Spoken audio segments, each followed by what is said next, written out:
Hey guys, welcome to Poor Man Mods. I just picked up this Daytona aluminum jack from Harbor Freight.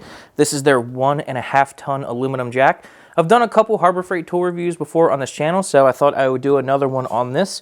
I do have a few other Harbor Freight jacks as well, but in this video we'll go over some of the features of this jack and put it through kind of a stress test, see how it performs, and see if this jack is a good investment or not. This is the smaller jack that I have. I have a larger steel 3-ton jack. I do think this jack has its place. It may look small. You may look at it and think that it's puny and worthless, but I don't think that's the case. So let's dive into it and see what this thing can do. So yes, just by looking at it, it is very small, very compact, which can be a good thing. And it is their 1.5 ton jack. I don't have any scientific tools or anything to accurately measure that, so we won't be putting that claim to test, but I'll try to use it on a vehicle and see if it can lift a heavy truck or not. So let's get into the features. All right, looking at it, it does have Daytona on the side in stickers, and this thing must have been a Monday or a Friday assembly for somebody, because they messed up pretty bad right here with this sticker. It seems like they didn't care, but whatever. That does not affect the functionality of this jack. It does have this rounded square spinning plate, which I really like. My steel Daytona jack has the same thing, and I think it is absolutely great. And it does have this rubber insert in the center. So they say it's their aluminum jack, but it's not 100% aluminum. We'll take this magnet and see if we can find some steel pieces. So this main lift piece here is steel. That is steel. That's steel. This is steel.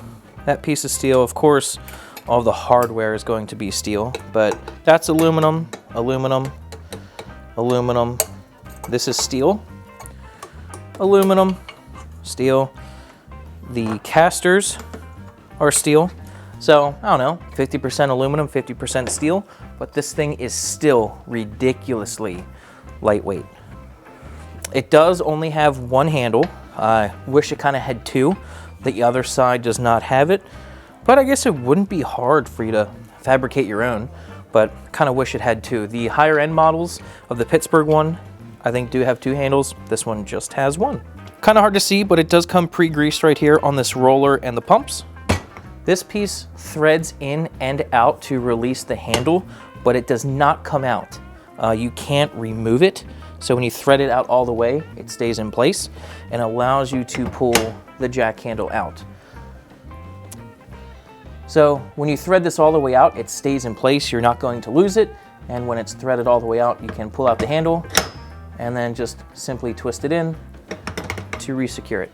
So because it's only a 1.5 ton jack, the handle on it is a little bit shorter. Here's the handle off of my 3-ton jack. It is about a foot longer because you need more leverage for the more tonnage if you're lifting it, but that's why this handle is a bit smaller, because the jack itself is smaller. Another great feature of this jack, it has the push button release to make this a 2-piece handle rather than a bolt that you can lose.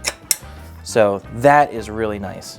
And here's the underside of the jack. Very small swiveling casters back here. I don't see any serviceability. I don't see any Zerk fittings, which is not a huge deal, but some of the other jacks do have Zerk fittings on them. I don't see any on this one. I have not bled this jack yet or checked the fluid. I think we will do that right now. Take out the Phillips screws holding this plate on to access the bottle jack.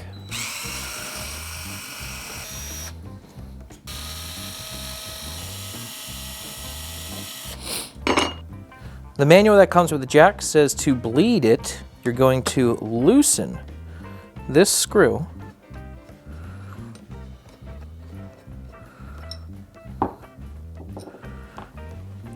Then put the jack handle in, tighten it down, twist the jack handle counterclockwise to open the valve, and then you're going to quickly pump it.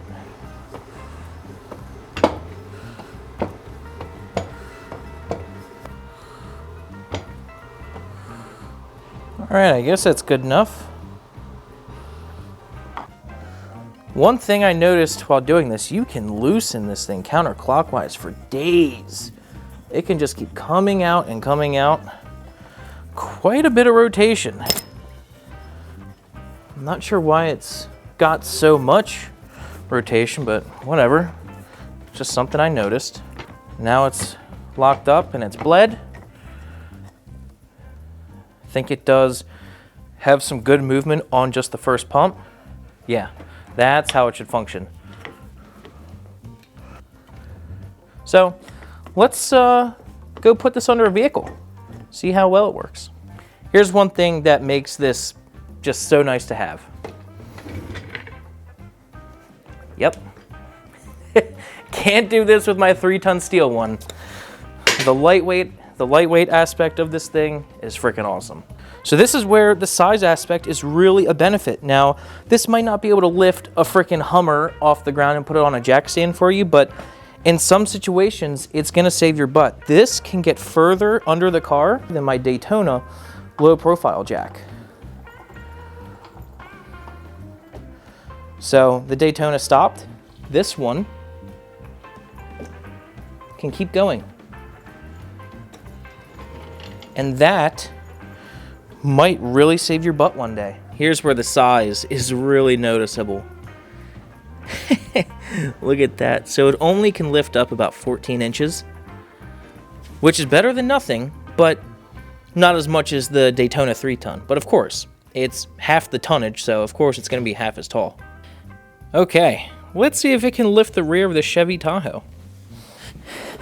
This might be a little bit over its recommended usage, but that's the point.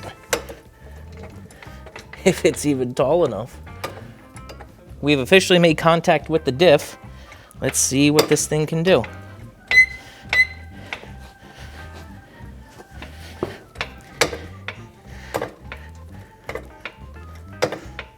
It's definitely a bit of a struggle to pump, but it's off the ground.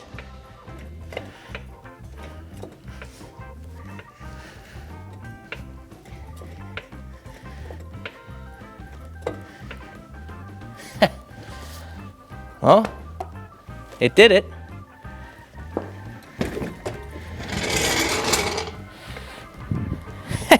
Wasn't happy about it.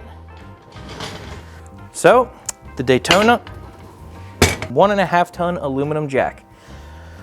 Pretty good little thing. If you're running a shop or have a pretty serious weekend warrior shop like what I have, I wouldn't rely on it as your only jack, but it's certainly nice to have in your arsenal for situations where you need to get really far under a car or just need something small and lightweight. Where I think this would really shine, where I'd recommend you having it, is if you did autocross or if you were some kind of like field technician or field repair where you were needing to lug around a jack. This being so lightweight would be great to throw into the trunk or into the bed of a truck or whatever if you're on the road. It would also be good if you only have a one-car garage. If you're limited to space and don't have room for a big 3-ton steel jack, this is a good option. If you only have trucks, this could do it. It could get you by. We just saw it lift up that Tahoe, but I wouldn't rely on it to do that a bunch of times. But if you're an autocrosser, you do drifting or anything on the weekends, field repair work, or just have a small garage, or if you live in an apartment complex and you can only do work in the parking lot, I think this is a really good solution for that, where you have to move the jack far distances or put it in your trunk or whatever. That's where the size and lightweight will really help you out. So, hope you guys enjoyed this video. Hope maybe you learned something. And yeah, if I can, I'll have a link to this in the description down below. And I'll see you guys next time. Thanks.